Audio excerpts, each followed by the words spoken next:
It's another week here inside the Bears Den with Coach Sam Shade. Hi, I'm A.A. Moore, and we just had an outstanding homecoming week, capped off with a win over Central State in the homecoming game. And Coach Shade, homecoming week brings a lot of challenges that people may not otherwise know about. You think it's just, hey, we got to get ready to play a football game, but man, there's a whole lot more that goes on with that.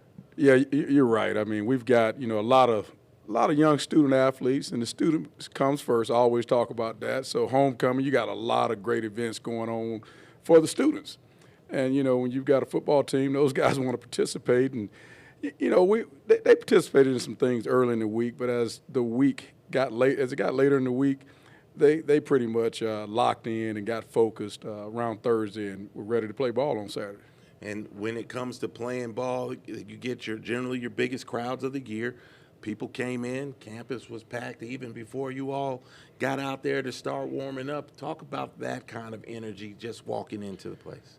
Well, it's always exciting when you pull up and you see the RVs already out there on Friday, and you see people starting to tailgate and the grills get to going and all that type of stuff. And you start seeing people that you might not see at some other ball games because it's homecoming and everybody wants to come back. So, just excited and just really thankful for our fans coming out the way they did for homecoming. Well, they certainly came out, and Miles delivered a victory, but we had a couple things we had to work through too. And when we come back, we'll start looking at how Miles got from the start to the finish in a 16-7 win. You're watching Inside the Bears Den with Coach Sam Shade.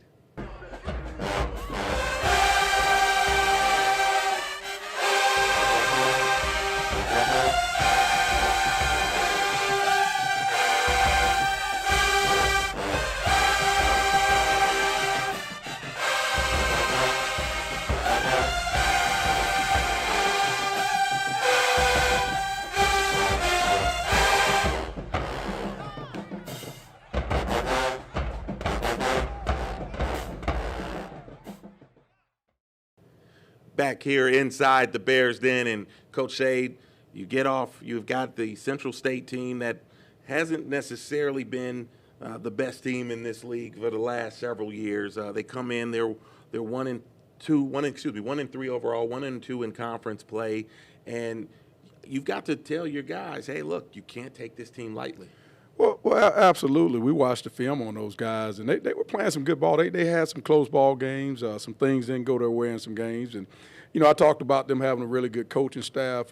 Coach Kevin Port, I've been knowing a long time, was a really good college player, NFL player, and he's been a head coach for a long time. And the other thing, they had a bye week. So they had 2 weeks actually to prepare for us, and I knew they were going to be ready. And they came in, they were ready, they were prepared. They probably knew us better than we knew them because they had 2 weeks to prepare for us. Well, you come into the ball game and you're working through some guys who weren't able to suit up, one of them being Gennaro Scott. So your leading rusher, the SIAC's leading rusher coming into the ball game, who had just come off a 170-yard plus performance, he's not able to play. How does that change what you all were going to do? Well, not having Gennaro was definitely something that we were concerned about. He had a little ankle injury that he's nursing during the week, and we just felt it was best not to try to play him, just to try to get him as healthy as we could get him for, later in the season. He wanted to play, but, he would have struggled a little bit, wouldn't have been the same guy. And I like for guys to be close to 100% when they're out there playing. So, but we had some other guys stepped up. Starting with Javante Leatherwood. Leatherwood had over 100 yards rushing, ran really hard, physical. Also, Rod Thomas stepped up and, did some really good things. I think he had 60-plus yards. And, then we even had Ed Osley. He stepped up also and contributed. And the big thing was our offensive line, not just this week but the past 2 weeks. Our offensive line, my hat goes off to them. We challenged those guys in the run game, and they've stepped up. They've stepped up big time and opened up some big holes, and our backs ran really hard, which was really good to see. And we'll be able to talk a little more about the line with our guest, Coach Dennis Alexander, a little later in the show.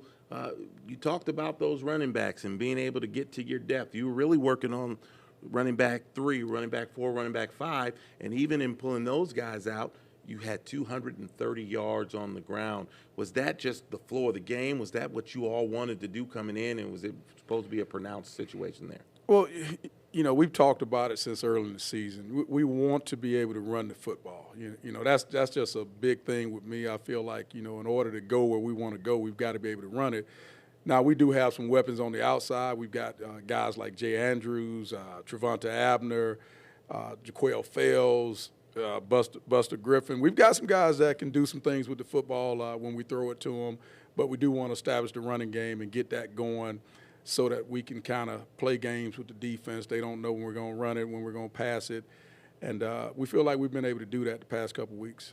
As the game started, again, you were very pronounced with running the football, and yet you're behind already. Right off the start, Central State comes out. They're able to get it down the field. They punch it in, and in fact, they score on a play where it looked like the running back was down or should have been down, and yet broke 2, 3, 4 tackles. As a coach, how frustrating is it to see that happen, because it looked like all he needed to do was be wrapped up and he shouldn't have gotten into the end zone? Well, actually our defense, that you take that play out, that touchdown play where he should have been tackled, you take that out, and they really played pretty well, because Central State really shouldn't have been down there at that time. Remember, we had the mishap on the punt, where actually I thought the ball was on the ground, but it was kind of low. I thought our punter, Rod Smith, should have been able to, handle it and get it off. Unfortunately, he wasn't able to, so that put Central State in really good territory and in a really good situation, and they capitalized on it. But, yeah, there was some bad tackling on that play, and that's something that we've addressed. But you take that one play out, and I felt like our defense played really well. Whenever you can hold somebody under 200 yards of total offense, obviously under 100 yards rushing, and they came in wanting to run the ball. They came in, they wanted to shorten the game. They wanted to keep our offense off the field, and that's what they tried to do. But I felt like our defense really stepped up to that challenge. When you have a team that wants to do that, like they want to do that, right, does that make your job a lot easier, or do you worry about them trying to deviate from that a little bit, because everybody knows they want to do that one thing, and in this case, that's running the ball? Well, that's a challenge that we put on our players. We put that challenge on our players every week. That's one of our keys to victory, is being able to stop the run on defense, because we know when we can stop the run, we can dictate to offenses what they can do. And if we take that run away, they got to throw the ball. And, we got those pass rushers up front, guys like Jermichael Rogers, Rock Dowdell. Man, I can kind of keep going, but we've got some guys that can get after the quarterback, and that helps out our secondary. And we got some guys, as you can see, on the back end, that when they get opportunities to pick it off, they're going to make some plays. LaShawn Young had a really good game for us, had 2 interceptions. Young, true sophomore that's really starting to develop and grow this season. He started off a little slow, but he's really picked it up. Now, when you talked about what your defense did, 178 yards of total offense for Central State, most of that came in the first quarter. After the first quarter, they were unable to do anything. This doesn't happen a lot where teams don't get to 200 yards. The last time it happened was in your first season when against Benedict. Somehow they ended up winning that game. It was a lot of special teams play, and I think there was a pick six. But you held them under 150 yards. The last time it happened in a win was against this Central State team back in 2019. They only had 4 points. I'd never seen anybody score 4 in a game. 2 safeties, 55-4. Go look it up. Anyway, having that kind of dominance from your defense, especially considering where it was a couple weeks ago against Lane, I know that's got to make you feel good to see them continuing to get better game after game. Well, we talked about that a few weeks ago. We talked about that mix of, we got some guys that have played a lot of ball, like Jermichael Rogers, Rock Dowdell, Zion Sharp. We got him back. That was big. He wasn't with us the Allen game because of the funeral for his grandmother he had to attend. So it was good to get him back. And, our guys, the young guys, just are really starting to develop. And I feel like you've got to give a lot of credit to our defensive staff, Coach Shelling and, Coach McKinnon, Coach Phillips, Coach Langham. Those guys did a really good job of making adjustments, because there were some things that Central State threw at us on offense that we hadn't seen. They had a really good plan going in because they had those 2 weeks to prepare. But I felt like our coaching staff did a good job of making adjustments on the sideline to what they were seeing pretty much by the end of the first quarter, I felt like we made some really good adjustments, and the players handled those adjustments pretty well. Well, that's when you started to see the change in the tenor of this ball game. You're down 7-0. It's the end of the first quarter, and you hand that ball to Javante Leatherwood where he flips the field, 54-yard run. Talk a little bit about that particular run, what you thought Javante saw, and why it was able to be such a big play. Well, first off, not to take anything away from Javante, but man, that hole was really impressive. I thought our offensive line did a great job. Not just on that play, but there's some other plays where our backs had a lot of room to run, and they hit it like they were at a track meet, and that's what Leatherwood did. And what I like is all of our guys finish runs with some physicality, and I'm one of those guys, man. I feel like football is a game played by tough, physical people, and when you get a chance to be physical, you better be physical because the other guy's going to be physical with you when he gets his opportunity. Well, Leatherwood ends up capping that drive off with a touchdown run that tied the score at 7. Rod Smith, field goal, he puts us up 10-7, and they miss a field goal there at the end of the half. So it's 10-7, it's halftime. Where did you see your team, or how did you feel about where that game was sitting right then? Well, I thought it was a little bit too close for comfort. Like I said, those guys came down here with a great game plan, and we knew they were going to go in and make some adjustments. So that was something that we were a little bit concerned about. What adjustments would they make? Because okay, they've shown us this, and now they're going to come back with with something else. But we did a really good job at halftime of making sure our guys understood what was at stake.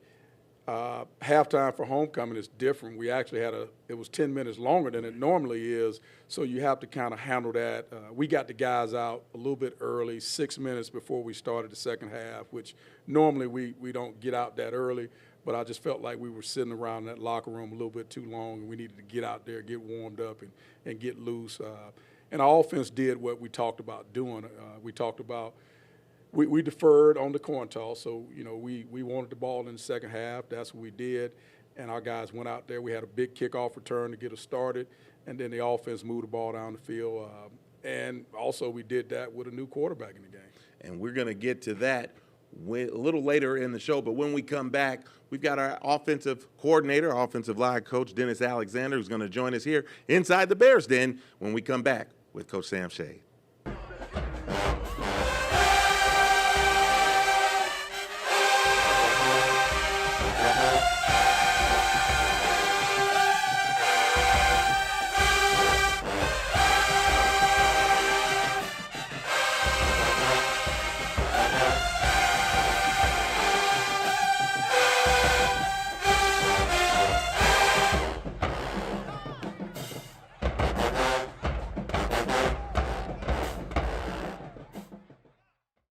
We're back here inside the Bears Den. A.A. Moore, Coach Sam Shade will be back, and we'll talk a little more about the game against Central State in a moment. But first, we're here with our offensive coordinator and our offensive line coach, Dennis Alexander. And, Coach, great to have you here inside the Bears Den. Man, thanks, man. It's a pleasure to be here, man. Having a lot of fun this season. Yeah, this is your first season as the offensive coordinator. Came here as the offensive line coach.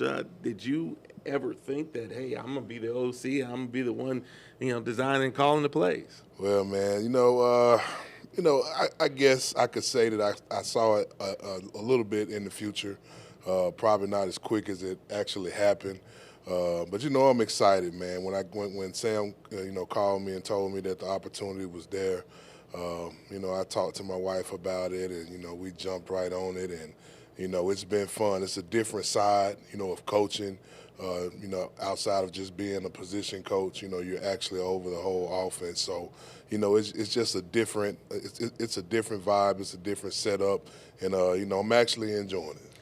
Did you have a philosophy even? Sometimes, coaches have this vision of this is how I would like to do it and things like that. But did you have one of those already set up, or is this something that's still developing? Yeah, I think it's kind of still developing. Obviously I'm an O-line guy, so, obviously we want to be a physical team, physical offense. We want to try to establish running the football. So I want to say that's probably the most important part of our offensive identity. Is getting the run game going. But when you have so many weapons, at the receiver position like Jay Andrews and Jaquel Fells, and then you got Abner, who's a big-time tight end, and guys like that on the outside. You really have to you really have to just kind of deepen broaden your play calling ability and design things for those guys to be successful as well too. And that's been a great challenge for me this season. I think it's kind of going in a good direction. So we'll see how it goes. When you have that many weapons, if this was a basketball game, they'd say, do you need to have 5 balls out there for 5 players? But in football, obviously, and basketball too, you only have 1 ball. So how do you judiciously handle that, or is this more of a flow of the game type deal? Well, obviously I think it's always a flow of the game, type of deal. You want to try to, keep everybody as happy as you can because, naturally they're offensive guys and, we understand that they all want to, be a part of the game effectively, with catching and, running the ball as well too. These guys like to score, so, you have to keep them involved. You have to get them, touches early. And, like I said, me being an O-line guy, I've never had to deal with anything like that. It's us. We're just banging every play, and that's all we have to ever worry about. But now just on this side where you have to, like I said, really design plays, get guys open in certain ways when they're being double teamed and things like that. It stretches your imagination a little bit on being able to get guys involved. And like I said, it's been fun so far. And you're still responsible for this O-line, which has been opening up huge holes and getting the job done, getting protection on the quarterback. Our quarterbacks haven't been taking a lot of hits and not a lot of sacks. So, that offensive line is still kind of handling its business, and I know that's got to make you feel good. Yeah, always, man. We feel like, anytime we're going to be successful, it's always going to start up front, with the 5 O-linemen. And, we got a good group of guys that's here. We lost a good chunk of guys on last season, but, we were able to play a lot of guys last year, too, and a lot of those guys actually returned with Jason Stovall and Christian Twyman and those guys. So we bring back some experience, with some guys that were younger last year that had a chance to play, so they just kind of stepped in that role, and we're kind of, I think we're kind of hitting our stride right now. We got a big test this week, but we're hitting our stride right now mid-season, which is kind of where you want to be. And with that, looking ahead a little bit, you've got this season obviously, and you're getting your OC chops kind of up under you a little bit. But I'm sure there's some other things that maybe you would like to get to. Do you have head coach aspirations? What do you think is next on the resume? The next line on the resume for you? Man, the next thing on my resume is to get a win this weekend. To be honest with you, like I said, listen, man. I'm always where my feet are. I'm always open to any possibility. But right now we're focusing on the 2024 season of the Miles Golden Bears, and trying to make this one of the best seasons that it's ever been. But I do have aspirations to continue to climb. In this profession, I always have. Don't know where it's ever going to end up. But right now I'm happy. I love where I am. I love the guys that I'm around. I love the staff that I'm around. It's so full of guys with a lot of wisdom, and I'm actually still learning every single day. So I'm having fun exactly where I'm at right now. And so here's just a kind of an offbeat kind of question, Coach. What do you do when you're not doing this? I'm a homebody, man. I have 2 kids that keep me extremely busy. I'm married. I have a wife. My wife Niva. She's actually she runs our house. Everything would fall apart if I didn't have her around. But my kids, they keep us very busy, man. They're active. My daughter, she's in tumbling and she's in gymnastics. My son, he's actually playing football right now. He's about to start basketball season as well too. So once I leave here, I'm actually going to pick him up from practice, and then we're going home. We got to make sure homework is done. We got to get showers. We got to get him into bed. And I hadn't even done anything for myself yet. I still got script plays for the next day's practice. So I'm busy, man. I'm always busy, but I wouldn't have it any other way, man. I'm enjoying it. Well, we're not going to keep Coach Alexander. He's got a ton of things to do, but he's been doing them all well. He's done well at home. He's certainly doing well here at Miles as the offensive line coach and now the offensive coordinator. We thank Coach Dennis Alexander for joining us here inside the Bears Den. And when we come back, we'll talk more football with the Central State game with Coach Sam Shade. You're inside the Bears Den.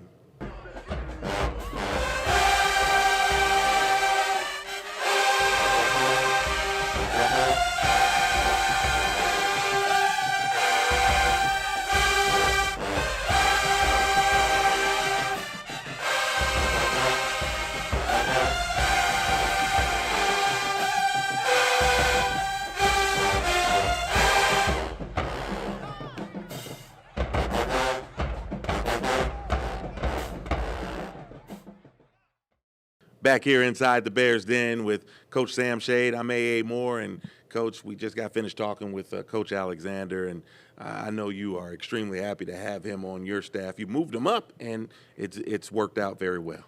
You know, that's one of those things. Coach Alexander, he's a guy that's I believe the offensive line, and you know, a lot of people say what they want to say, but that offensive line is one of the most important, if not most important position groups on your football team. And people ask why. Obviously, they've got to block in the running game. So if you're going to be able to run it, you got to have those guys.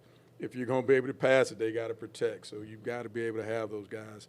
And then your defense, your offensive line is kind of as they go. If we're able to run it and move the ball, it helps your defense. It keeps your defense off the field. Your defense doesn't have to play as many plays. So I'm one of those guys. I'm a big O-line guy. I might not have played it, might not look like it, but I'm a big O-line fan, and just glad to have Coach Alexander here. He does a great job, not just in with the football part with our guys, with developing them as players, but he does a great job of developing those guys as men. Does a great job of holding them accountable in the classroom, academically. One of our better groups academically on the team, and you know, he's one of those guys. He does a lot with them. He's feeding them with every chance he gets. He really spends a lot of time with that group, and that's a lot of guys that we're talking about. You know, and we're talking about 18 guys that are pretty big guys that he's spent a lot of time with, feeding and all that type of stuff. Yeah, you feed guys that big, and I don't even just mean food, boy. You can feed them knowledge and stuff, but they got to take a lot of it in. So that's a lot of feeding. I'll tell you that much. But you know, we're in this ball game here. It's 10-7 at halftime, and it probably could have been a little bigger. There were some issues with the pass catching that you know, kind of poked its head up in this ball game. There were just guys who were open, guys. There were drops. There were just some misfires. And how frustrating was that as you were watching? Because, like you said, this game could have been even a lot. You know, it could have been a lot more space between the teams, certainly at halftime. Well, it was definitely frustrating because there were some drops. There were a couple passes that, you know, weren't quite where they needed to be. And so whenever that happens, you do get a little frustrated, but you just got to keep working on it.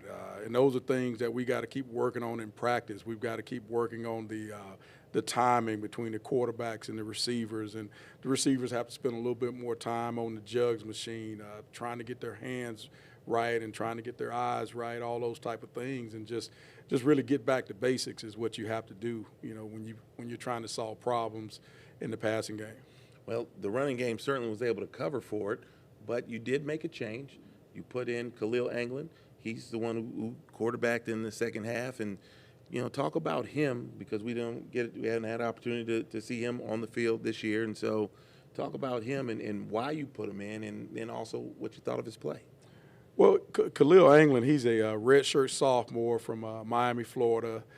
He's a kid that he's got a good arm. He's actually got a really good football IQ, understands what we're doing offensively. And it wasn't really that Cam was struggling, so to speak. He actually, you know, got a little banged up toward the end of the first half, and you know, just as a precaution, we ended up making the move and going to Khalil. And because the running game was going, we felt pretty good about Khalil going in and being able to manage the offense because he understands the offense. And, you know, he was able to take us right down the field, and he ends up hitting Jay Andrews. And I thought the play with Jay Andrews was what we talked about. We talked about going into the game, we felt like Central had the upper hand because they had a couple weeks to prepare for us. But we felt like it boiled down to how bad do you want it. We had to want it more than they did. And I thought the play by Jay was exactly what we needed, a play where he catches it, he gets hit by a couple guys, and he just battles to get in the end zone. And that's why he's one of the leaders of our team, because he's going to set the example, he's going to set the tone. And I thought that was a tone-setting play right there in the second half. Right, and it looked like the Miles version of what happened with Central State in the first half. Jay was easily bottled up, and yet he was just able to fight through those defenders, had a couple of his teammates who came and tried to help, but he really didn't need he did a lot of that on his own there. Yeah, he really didn't need it. But, you know, Jay's one of those guys. What makes him special is obviously he's a great pass-catching receiver. If you get the ball near him, he's going to catch it. But he's good after the catch. He's really good after the catch also. Just one of those guys that can make some things happen. So we've got to try to get the ball to him even more.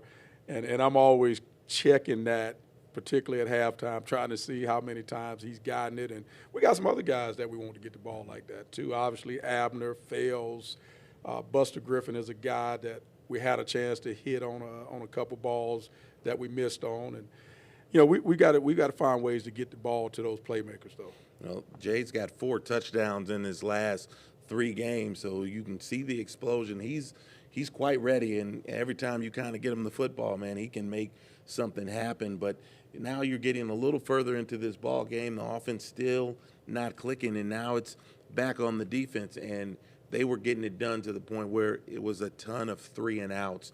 Talk about that, because it's one thing to certainly keep the yardage down, but to make it where, you know, they run 3 plays and they're sending the punter out, that's outstanding. It really was, especially in a ball game like the game was on Saturday. We had the running game going, but we didn't have the explosive plays like we've been having in some of our other ball games.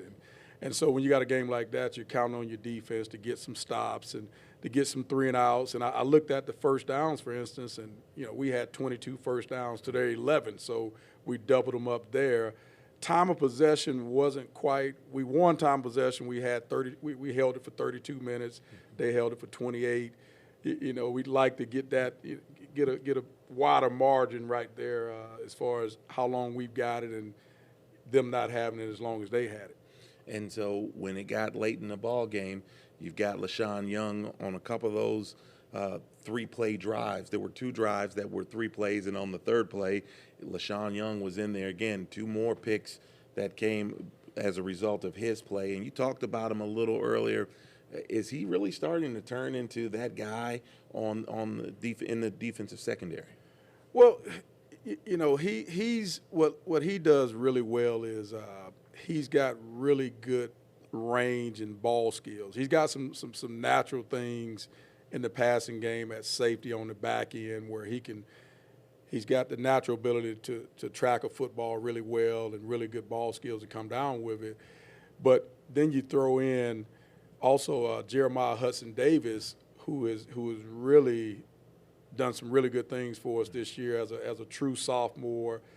He's actually leading the team in tackles right now. He had 11 tackles on Saturday, eight unassisted and 3 assisted tackles. But he's really been the guy that's really been more of an all-around guy back there for us. You know, he shows up in the running game. He shows up in the passing game. We can play him at either position back there. But what LaShawn does really well is he does a really good job in the passing game. And there's some things that we're working on with him to help him become more of a complete player also. Yeah, you talked about Jeremiah Hudson-Davis. He also had a sack in that ball game, the 11 tackles, career high, certainly the 8 solos. He did an outstanding job. And we talked about the youth, and last week we were talking about Keith Green was the newcomer of the week in the SIAC. He had another strong week again this week. He had 10 tackles total, and you know, your young guys are really starting to come through where you really can kind of lean on them. Right. That's huge for those guys to step up the way they have. Another young guy, Matthew Ufondo at linebacker, he's really stepped up, flies around. He's all over the field when he's out there. He's one of those guys that he can really run. I mean, he really runs well, but he got a nose for the football where he's going to get there and make tackles, things like that. And we got some other young guys. You throw in up front, Kamani Merrill. He's a true freshman that's played a little bit for us up front, gives us some more depth on that defensive line. And it's exciting to see the young guys really start to come into their own. And so at the end of the game, you win 16-7. You are now 3-0 in the conference, 3-2. You're on the positive side of the ledger for the first time this season. What do you feel from your team as this momentum is starting to build? Well, we went into the bye week, obviously 0-2, and we just talked about going back to basics and, really getting into our fundamentals and those type of things. And one of the big things defensively was tackling, and we spent that week working on some things. So being able to see the things we worked on during the bye week show in these last 3 games is big for us as a coaching staff because, we feel like we're putting the guys in position to have success, and we're coaching the things that we really need to harp on and that we need to improve on. We've done that, and we want our guys just to keep growing. And I always tell the coaches, just keep bringing our guys along. Just keep bringing them, keep trying to get them better, keep working on the different things in their game that we need to work on. And that's what our coaching staff is doing. So I got to give credit to our coaching staff for the job they've done during that bye week and through these last 3 weeks of, just really bringing our team along to where we feel like we're playing at a high level compared to early in the season. Well, now the schedule is moving into what some may consider a bit tougher part. You've got Albany State coming up. They're coming to Sloan Alumni, 2 o'clock kickoff on Saturday. And Albany State traditionally is one of the tougher teams in this league, certainly tough for Miles to deal with. And last year they probably were the difference between the Golden Bears making an appearance in the championship game. It was 42-7, I think was the score down in Albany. But now they're starting to get heated up as well. What are you looking for as you get ready for this ball game? Well, Albany State, obviously, this is the second year for Quinn Gray there. He came in there. They were more of a running team before he got there. Quinn, obviously, an ex-NFL guy, quarterback, played at FAMU, played in the NFL. He wants to throw it around a little bit, and he's got a lot of weapons. They're a very talented team. I think one of the more talented teams in the SIAC at every level, up front, second level, back end. Just they've got a lot of talent. And so for us, that's going to be a big challenge. The matchups are going to be big in this ball game. How do our corners match up with their receivers and vice versa? How do their corners match up with ours? I can keep going. The linebackers on our running backs, same thing on our side. Our D-line against their O-line, they've got a good group. They've got a big athletic group over there on their O-line, so that's going to be a challenge for us. And then defensively, they're always going to have some D linemen that can really kind of get after it. So it's going to be about the matchups. It's going to be about, can our offensive tackles block their D ends and things like that. And that's the challenge for our guys. The challenge is to go out and win your matchups, go out and do your job. And you're not going to win every rep. But the goal is to, be on the positive side of that, to come out of that in that 80% range or better when we grade you out. And that's really what it boils down to, is really the matchups in this ball game. Do you, in your team even, a game like last year or just the history of this matchup between these two teams, does that play any part in your preparation? Do you feel something about that? Well, I always tell our guys that this is the 2024 edition of the Miles College Golden Bears. Every team is different. So you do that to try not to carry things with you. But we've got some guys that have been on this team for a long time. Guys like Jay Andrews, he's played against Albany a few times. And so there's some guys on our team that, they understand that some of our guys hadn't beaten Albany State. So that's a big deal to those guys, and for me to kind of dismiss it, I don't think that would be right. I think some of our guys, are obviously looking forward to the ball game, and it's going to be an exciting game. You've got two teams that are undefeated in conference play, 3-0. No one else in the conference is 3-0 in the conference. So I think it's going to be an exciting game, and I want our fans to come out and get behind us and support us and just make it a great atmosphere for college football. And I think our guys will, really be excited about it. Well, this game is so big, ESPN Plus said, we're coming in. This game is going to be televised, 2 p.m. Central Time kickoff.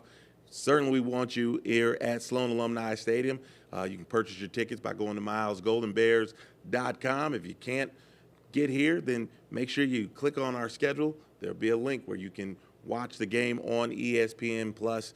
It ought to be an outstanding matchup. And again, like Coach said, 2 3-0 teams battling for the top spot in the SIAC, and that'll have us halfway through the schedule. Nothing like being on top by yourself at least halfway through. So we'll look to try to take care of that business. So again, make sure you check us out this week. Miles against Albany State at Sloan Alumni Stadium. Just a little more housekeeping. The volleyball team got its first victories of the season last week at the SIAC Western Cluster down in Mobile. They got a 3-set win over Lemoyne-Owen, then got a great 5-set victory over Lane. First 2 wins for interim head coach Rashandra Matthews Scott. So congratulations to her. Congratulations to Aaliyah Sanders, the SIAC Defensive Player of the Week. Great job. She averaged nearly 18 digs a match, had 25 against Kentucky State, another 23 against Lane. So the volleyball squad is starting to put it together. They'll be playing this week at the SIAC crossover, the second part of the crossover, where they'll have Benedict and Savannah State and Allen. All of them will be on the schedule this week. You want to keep up with that, make sure you go to milesgoldenbears.com, and you can also check us out on social media, on X, on Facebook, on Instagram at Golden Bears of MC. A lot of stuff going on. A lot of stuff going on. Exciting. Sometimes I got to write it down. Wait, I always write it down. That's just how it goes. So we thank you all for joining us. We've got a great week in front of us, and make sure you are a part of it with the Golden Bears. You're inside the Bears Den. Coach Sam Shade, I'm A.A. Moore. We thank you for joining us.